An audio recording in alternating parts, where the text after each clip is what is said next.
जब जब भगवान संत रूप में जिनको जिनको मिले वे वंदनीय हो गए, आदरणीय हो गए।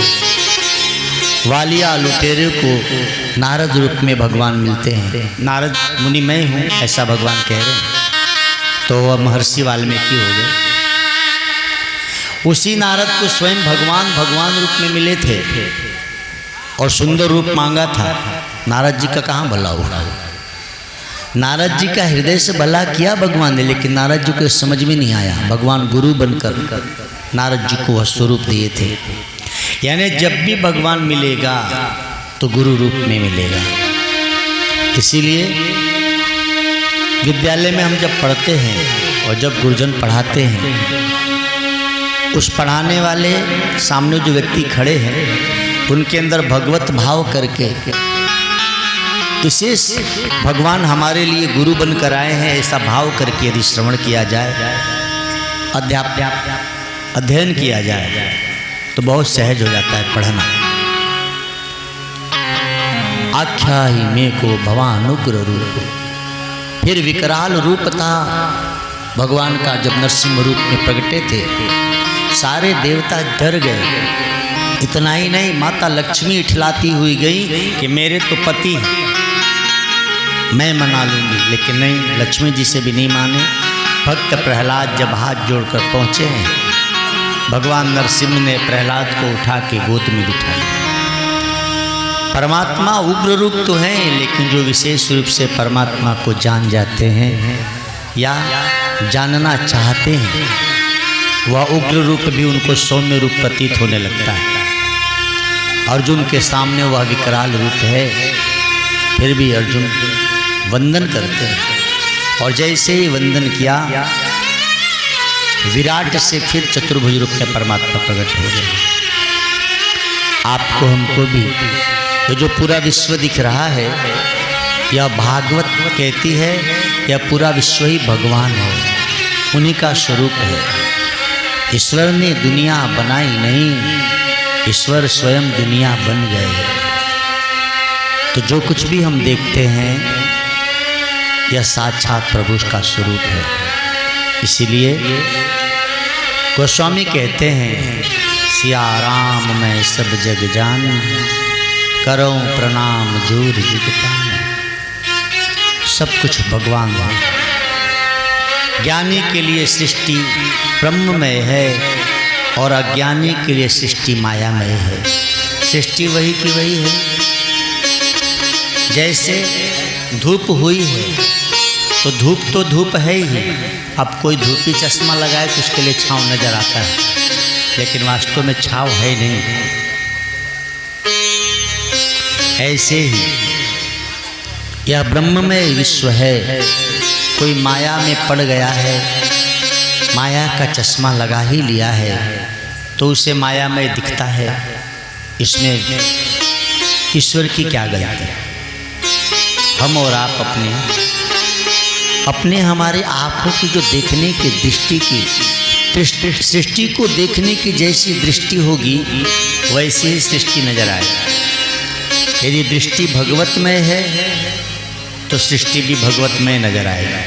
लेकिन दृष्टि में ही यदि हाय हाय है तो फिर सृष्टि भी आपको मायामय नजर आती है। हम देखते कैसे हैं? नजरें बदली तो नजराने बदले, कश्ती ने बदले रुख तो किनारे बदले। आप देखने का ढंग बदलिए, जीने का ढंग अपने आप बदल जाएगा। परोपकार जब हम करते हैं तो जिसका करते हैं उसको उतना लाभ नहीं होता जितना करने वाले को लाभ हो जाता है। एक बड़े सज्जन हैं प्रमोद सिंह, हैं पुलिस विभाग में चौकी इंचार्ज हैं, लेकिन हमारा तो बहुत भ्रमण होते रहता है। उनकी सज्जनता हम जो देखते हैं, अभी कोई गरीब था, उसके घर आग लग गई थी, गई होगी उनकी चौकी पे रिपोर्ट, उसको बुला के अपने पैसे से गेहूँ चावल भेज ले जाओ। अभी जो होली भी थी, कुछ गरीबों के बच्चों को बुलाए, कपड़े दान कर दिया।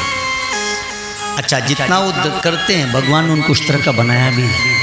खैर, धन तो बहुतों के पास हैं। जौनपुर के, इसमें ड्यूटी उनकी मऊ में। अभी आज कल हमारी उनसे बात हो रही थी, तो बोले महाराज जी मऊ में इससे ट्रांसफ़र हुआ है। योग है, हमारी कथा भी 4 तारीख से मऊ में ही है। हो सकता है कि उनसे मुलाकात हो। विभाग तो बड़ा अजीब है, लेकिन बहुत ही सज्जन व्यक्ति हैं। एक ऐसे संभव है, उनके देखने का नजरिया है। वो सब में अपने राम जी को देखते हैं। हमारे यहाँ कहते हैं नर सेवा नारायण सेवा। हम लोग तो ये कहते हैं दलिद्र नारायण। दलिद्र को दलिद्र नहीं, नारायण कहा जाता, वो नारायण का ही रूप है। तो ऐसी जिनकी दृष्टि है, तो पुलिस विभाग में होकर भी कितना कुछ करते हैं। आपको हमको भी उपकार करना। देखिए, उपकार पे बात चल रही थी। उपकार इसको कहते हैं। एक बाप था, उसके 3 बेटे थे। तीनों बेटे कम दिमाग के और बदमाशी बहुत करते थे। तो बड़ी बदनामी हुई गांव में। लोग कहते हैं इनके बच्चे आवारा हैं। बाप ने तीनों बच्चों को एक दिन बुलाया कि सुनो, आज से तुम लोग संकल्प ले लो, कसम खा लो कि दिन भर में एक कोई उपकार का काम करूँगा।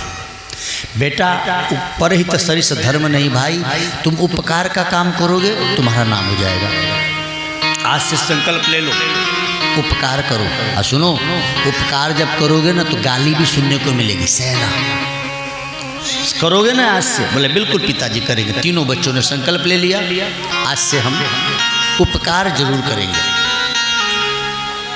दिन बीता, बाप ने शाम को तीनों को बुलाया। आज कोई उपकार का काम किए? पहले ने कहा हाँ पिताजी। क्या किए? बोले एक बुढ़िया को रास्ता पार कराया। एक बुढ़िया माई थी, उनको सड़क पार करा दिया। बहुत अच्छा किया। दूसरे को बुलाया, तू आ, कुछ अच्छा काम किया, उपकार का काम किया आज? बोले हाँ पिताजी। क्या? बोले मैंने भी उस बुढ़िया का हाथ धर के रास्ता पार कराया। बाप को हुआ कि अरे, एक बुढ़िया को सड़क पार कराने में 2 लोग लगे। अच्छा, हो सकता है सामान वगैरह रहा होगा। ठीक किया बेटा, बहुत अच्छा, करना ही चाहिए। तीसरे को बुलाया, तूने कुछ अच्छा काम किया? बोले हाँ पिताजी। क्या? बोले मैंने भी बुढ़िया को रास्ता पार कराया। बाप को हुआ कि हाँ, एक बुढ़िया को रास्ता पार कराने में 3 लोगों की जरूरत क्यों पड़ी? कितना समान था। आखिर बात क्या थी? 3 लोग मिलकर एक बुढ़िया को रास्ता पार कराए। तो एक ही बुढ़िया को रास्ता पार कराने में 3 लोग की जरूरत क्यों पड़ी? बच्चों ने कहा इसलिए जरूरत पड़ी कि बुढ़िया रास्ता पार कर ही नहीं रही थी। हाँ, बोले क्यों? बोले उसको रास्ता पार करना ही नहीं था। तो बोले उसको जब रास्ता पार नहीं करना था तो तुम लोगों ने करा क्यों दिया? बोले हमको उपकार करना था ना। आप ही लोग तो कहा तो उपकार करो। हम लोगों को उपकार करना था। मैंने कहा कि बुढ़िया चल रास्ता पार करा दे। करी मुझे पार जाना ही नहीं है। हमने कहा तुझे भले ही नहीं जाना, लेकिन हमको तो उपकार करना है, चल। अब बुढ़िया नहीं जा रही थी तो मैंने हाथ पकड़ा। फिर नहीं जा रही थी तो दूसरे ने भी हाथ पकड़ा। फिर भी नहीं जा रही तो हम दोनों ने हाथ पकड़ा, छोटे ने पैर पकड़ा, उसको पार करा दिए। बाप ने कहा बुढ़िया ने तुम लोग कुछ कहा नहीं? बोले गाली बहुत दे रही थी। अरे बोले मूर्खो, गाली दे रही थी फिर भी समझ में नहीं आया कि उसको छोड़ दे? बोले आप ही ने तो कहा था कि उपकार करते समय गाली भी मिले तो सह लेना। आप बताइए उपकार है? कभी कभी धर्म को लोग सही ढंग से समझ ही नहीं पाते कि धर्म करना कैसे है। धर्म वह है जो धारण करने योग्य है। धायते इति धर्म। जो धारण करने योग्य है ना, उसको धर्म कहते हैं। और धारण करने योग्य तो क्या है? शास्त्र के, संत के वचन, भगवंत के नाम, गुरु के ज्ञान, यह जीवन में धारण करने योग्य चीज़ें हैं। इसीलिए हम सभी को चाहिए जितना हो सके आप और हम प्रयत्नशील रहें। क्या? गुरु के वचन पर हम अडिग बने। जितना जितना आप गुरु के वचनों को ध्याते जाएंगे, जीवन में लाते जाएंगे, उतना उतना हम ईश्वर के करीब भी होते जाएंगे। ओम नमो भगवते वासुदेवाय। श्रीमद् भागवत में 3 तरह की वासना का वर्णन है, ये हम सभी के लिए है। पूरे विश्व में 3 तरह से लोग फंसे हुए हैं। तो भागवत कहती है कि 3 तरह की वासना, एक होती है सद्वासना, एक होती है असद वासना और तीसरी होती है मिश्र वासना। ये क्या है तीनों? सद्वासना, जो अच्छे कार्य में लगा रहे, जैसे प्रहलाद जी सद्वासना है। असद वासना जो सिर्फ बुरे कार्य में ही लगे रहे, जैसे हिरण्यकश्यप जी, उन्हीं के पिताजी। हिरण्यकश्यप जी असद वासना है और प्रहलाद जी सद्वासना है। सुखदेव जी कहते हैं, परीक्षित, जो अनन्य भक्त है वह सद्वासना है, और जो ईश्वर को बिल्कुल मानता ही नहीं है वह सद्वासना है। लेकिन जो हम इंसान हैं, जो बीच वाले लोग हैं, वो मिश्र वासना है। यानी थोड़ा भगवान को भी मानते हैं और थोड़ा मनमुख भी करते हैं। हम सब कई चीज़ें ऐसी है जो जानते हुए भी करते हैं, जानते हैं नहीं करना चाहिए फिर भी करते हैं। क्यों? मिश्र वासना से प्रेरित होके, मिश्र वासना से प्रेरित होके ही हम जानबूझकर गलतियां करते हैं और परिणाम हम सबको भुगतना पड़ता है। जैसे बाप ने खेती की तो पूरे बेटे खाएंगे, बेटी खाएंगी। ऐसे ध्यान रखना, आपकी हमारी गलती आने वाली पीढ़ियां, आने वाला इतिहास गाएगा। इसलिए मैं निवेदन करते रहता हूँ हर जगह, 2 काम तो हम सभी को करना चाहिए। एक, पहली बात, हम स्वदेशी अपनाएं, अपने जो देश में होता है उसी का प्रयोग करें। दूसरा, अपने लोगों से ही लें, जो कुछ भी लेना है। यदि हम हिंदू धर्म में जन्मे हैं तो हम अपने हिंदू भाइयों से ले तो ज़्यादा अच्छा होगा। क्या मूर्खता आ गई है, कहीं भी दे के ही लेना है ना।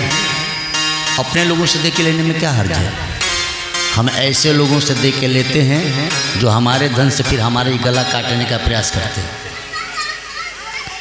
तो निवेदन यह है कि जब भी कुछ लें तो आप ये ना सोचो कि हम पैसा दे के वस्तु लेने गए हैं, ये सोचो कि हम पैसा दे के सामान तो ले ही रहे हैं, देश और संस्कृति की सुरक्षा भी कर रहे हैं। और यदि गलत लोगों से ले रहे हैं तो आप देश और संस्कृति को किसी गलत व्यक्ति के हाथों में देने जा रहे हैं। ये थोड़ी सी तो थोड़ा सा कम लोग कर ही सकते हैं। नहीं इतना, दिन भर पता ना कितना मैसेज करते हैं। हर रोज एक पोस्ट तो अपने धर्म के लिए भी होना चाहिए। प्रतिदिन कोई एक लेख अपनी मोबाइल से लिख के अपने देश के प्रति भी लिखें, आप अपने इतिहास के प्रति भी लिखें। मैं बहुत कुछ जानता हूँ, लेकिन आपसे बहुत कुछ सीखा हूँ वहाँ रह के। और अब मुझे लगता है कि ऐसे विद्यालयों में बच्चों को भेजने से बड़ा लाभ है जहाँ प्रधानाचार्य लोग प्रतिदिन कुछ अच्छी बातें बताते हैं। हम रोज सुनते थे आपको खड़ा होकर। जीवन भर हम लोगों को सीखना ही है और बहुत कुछ सीखना है, क्योंकि ज्ञान तो अथाह सागर है। तो सद्वासना, असद्वासना और मिश्र वासना। सद्वासना वाले असद्वासना से लड़ रहे हैं, ये मिश्र वासना वाले ही बेवकूफ़ी कर रहे हैं। ये मिश्र वासना वाले यदि सद्वासना वालों की तरफ लग जाएं तो असद्वासना वालों की सत्ता खत्म हो जाएगी। बात समझ में आ रही है आप लोग को? संत असंत से लड़ रहे हैं, अपने धर्म के लिए लगे हुए हैं बेचारे, घर छोड़ दिए, वस्त्र छोड़ दिए। लेकिन हम लोग जो हैं, हमारी संस्कृति कहाँ जा रही है, देश कहाँ जा रही है, इसकी चिंता नहीं है। हमारी फ्रेंडशिप टूट न जाए, आग लगा दो ऐसी दोस्ती को जिस दोस्ती से हमारी धर्म, हमारा देश खतरे में पड़ जाए। ऐसी दोस्ती हमको नहीं चलानी। हमको ऐसे लोगों से दोस्ती नहीं रखनी है जिनकी दोस्ती को कायम रखने के लिए हमारी संस्कृति खतरे में आ जाए। जो हमसे तो दोस्ती करें लेकिन हमारे धर्म को धर्म ना मानते हैं। अच्छा, वो दोस्त आपका दोस्त कैसा होगा? कोई आपका दोस्त है और आपके पति को गाली दे, आप ऐसे को मानोगे? कोई हमारा मित्र है और हमारे बाप को ना माने, हमारा बाप उसका दुश्मन, वो हमारा मित्र, ऐसा हो सकता है क्या? और यदि ऐसा मैं करता हूँ तो मैं नालायक बेटा हूँ बाप का, जो मेरे बाप को ही ना मानता हो। तो सद्वासना असद्वा, ये प्रसंग बड़ा सुंदर है भागवत जी का, समझेंगे। सद्वासना देखिए असद वासना, प्रहलाद सद वासना है और हिरण्यकश्यप असद वासना है, और प्रहलाद अपने ही बाप से भिड़ गए। आप पूरा पढ़ के देख लीजिए कथा। मूल क्या था लड़ाई का? बाप बेटे का। प्रहलाद कहते थे ईश्वर है, सब कुछ ईश्वर का है, और ये कहता है नहीं मैं ही ईश्वर हूँ, सब मेरा है। तो असद वासना से सदवासना वाला लड़ गया, भले सामने बाप ही क्यों न खड़ा था। ये भागवत की कथा हम सबको सीख देती है कि सामने चाहे जो हो, आपके बगल में रहने वाला चाहे आपका कितना वो खास क्यों न हो, लेकिन यदि वह सदवासना का है तो हम उसका प्रतिकार करेंगे, हम उससे प्यार नहीं करेंगे भाई।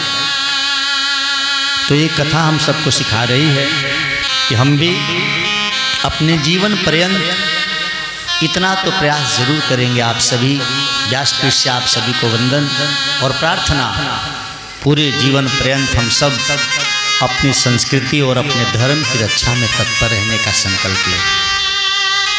समाधि दो तरह की होती है, थोड़ा सा कथा और आगे बढ़ती है। समाधि मतलब आदि व्याधि से दूर होकर जो शांत हो जाए, सम हो जाए परमात्मा में, शांत। तो समाधि दो तरह की, एक होती है जड़ समाधि, एक होती है चेतन समाधि। पहले तो समाधि का मतलब जो मन में संकल्प विकल्प आदि व्याधि उपाधि की चिंताएं हैं, उन सब को ज्ञान के अस्त्र से काट के, संकल्प विकल्प को मन से रोक के, श्वास को गहरी लेकर रोकते हुए बाहरी कुंभक आंतरिक कुंभक करने से संकल्प विकल्प रुकते हैं, और फिर मन को निसंकल्प अवस्था में मिलाना लगाना। इससे क्या होगा? हम अपने निस्वरूप को जान पाएंगे। इसी को समाधि कहते हैं। इसी समाधि में भगवान शिव बैठते हैं। तो समाधि हम सब उनकी, कई लोग देखते हैं ना महापुरुषों को तो करते हैं। तो समाधि दो तरह की, एक होती है जड़, जड़ माना बलपूर्वक मन को रोकना, जड़ समाधि, मनमुख से तो अच्छा ही है। दूसरी होती है चेतन समाधि। चेतन समाधि क्या है? प्रेम पूर्वक हमको ईश्वर से इतना प्रेम हो गया कि उनके प्रेम में अनायास ही हम संसार को भूल गए और हमारी समाधि लगी। जैसे चैतन्य महाप्रभु, माता मीरा जी, इनको प्रयास नहीं करना पड़ता था, प्राणायाम नहीं करना पड़ता था, वो ईश्वर के प्रेम में नित्य करते करते ही समाधिस्थ हो जाते थे। तो इसको कहते हैं चेतन समाधि। भगवान के प्रेम में हम इतना तो आनंदित हैं, जैसे पतिव्रता स्त्री जब श्रृंगार करती है तो श्रृंगार करते समय उसको पूरा ध्यान अपने पति पे रहता है, वो मैं अपने पति के लिए कर रहा हूँ। श्रृंगार करने के बाद भी बस अपने पति को ही दिखाना चाहती है, उसे ही रिझाना चाहती है, जो पतिव्रताएं होती हैं। ऐसे ही जो भक्त होता है, एक अनिष्ठ भक्त, वो हर समय जो कुछ भी करता है अपने आराध्य को रिझाने के लिए, उसके मन में हमेशा उसके आराध्य का ही चिंतन चलते रहता है। जैसे पतिव्रता स्त्री को हमेशा अपने पति का चिंतन करते रहती है। वो सजती है तब भी, संवरती है तब भी। पति घर पे हो तो, घर पे न हो तो। अच्छा, पति आपके घर पे नहीं हो तो घर क्यों संभालते हो? किसके नाते? पति के नाते ना। पति की माँ की डांट क्यों सह लेते हो? पति के नाते। बुढ़िया से थोड़ी विवाह हुआ था, लेकिन एक पति के नाते कि चलो भाई मेरे पति की माँ है, इसकी सह लो। उसकी बहन की क्यों सह लेते हैं? पति की बहन है। ऐसे ही भक्त भी भगवान को अपना आराध्य मानते हैं तो संसार का मान भी सहते हैं, अपमान भी सहते हैं। संसार में सुख दुख इसलिए सहते हैं कि मेरे प्रभु का है, उनका ध्यान तो बस प्रभु पे है। राणा और उदा की दी हुई तकलीफें मीरा को याद नहीं रहती थी। मीरा तो सदा अपने गोविंद के प्यार में खोई रहती थी। मीरा नाचती थी तो लोगों को मीरा का नाचना दिखता था, लोगों को दिखता था मीरा नाच रही है, लेकिन मीरा जिसको देख के नाचती थी वो लोगों को कहाँ दिखता था? उसको तो सिर्फ मीरा ही नहीं देखा ना। मीरा का नाचना तो सबने देखा, लेकिन जिसे देखकर मीरा नाचती थी वो किसी को नहीं देखा, वो बस मीरा को दिखा। ये तब होगा जब आप और हम जागृत, स्वप्न, सुषुप्ति तीनों अवस्था में तुर्यगा अवस्था को प्राप्त कर लेंगे। जागृत, स्वप्न, सुषुप्ति चेते ब्रह्मानंद का आनंद लेते, खाते पीते मौन कहते, ब्रह्मानंद मस्ती में रहते। जागृत, स्वप्न, सुषुप्ति ये तीन अवस्थाओं में माया है, लेकिन जैसे इन तीन अवस्थाओं से आप ऊपर उठते हैं, तुर्य अवस्था, ये ब्रह्म को प्राप्त है। फिर ऐसा व्यक्ति को हर जगह ब्रह्म में दर्शन होने लगता है, फिर वह साधारण नहीं रह जाता है। देखने में आप जैसे हमारे जैसे वो दिखते हैं, लेकिन वो वैसे रहते नहीं, वो सब कुछ बदल गए रहते हैं। ओम नमो भगवते वासुदेवाय। गोविंद गोविंद कृष्णा कृष्णा बोल ले, गोविंद गोविंद कृष्णा कृष्णा बोल ले।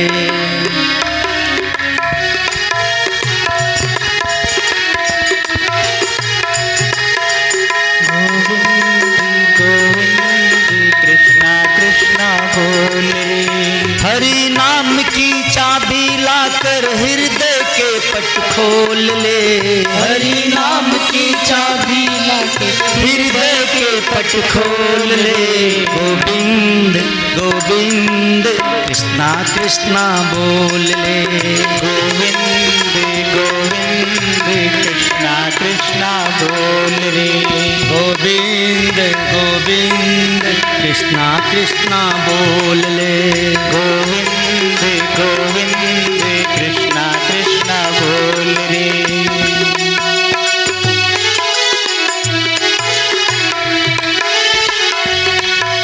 हरि नाम की चाबी लाकर हृदय के पट खोल ले, हरि नाम के चाबी लाकर हृदय के पट खोल ले। गोविंद गोविंद कृष्णा कृष्णा बोल ले, गोविंद गोविंद कृष्णा कृष्णा बोल ले। खैर हुआ जो अब तक तुझसे उसका पश्चाताप न कर, खैर हुआ जो अब तक तुझसे उसका पश्चाताप न कर। सद्गुरु के शरणागत होकर हो जा निश्चिंत और निडर, सद्गुरु के शरणागत होकर हो जा निश्चिंत और निडर। अपनी जिंदगानी में तू नाम अमृत घोल ले, अपनी जिंदगानी में तू नाम अमृत घोल ले। गोविंद गोविंद कृष्णा कृष्णा बोल ले, गोविंद गोविंद कृष्णा कृष्णा बोल रे। गोविंद गोविंद कृष्णा कृष्णा बोल ले, गोविंद गोविंद कृष्णा कृष्णा बोल। ओम नमो भगवते वासुदेवाय। यार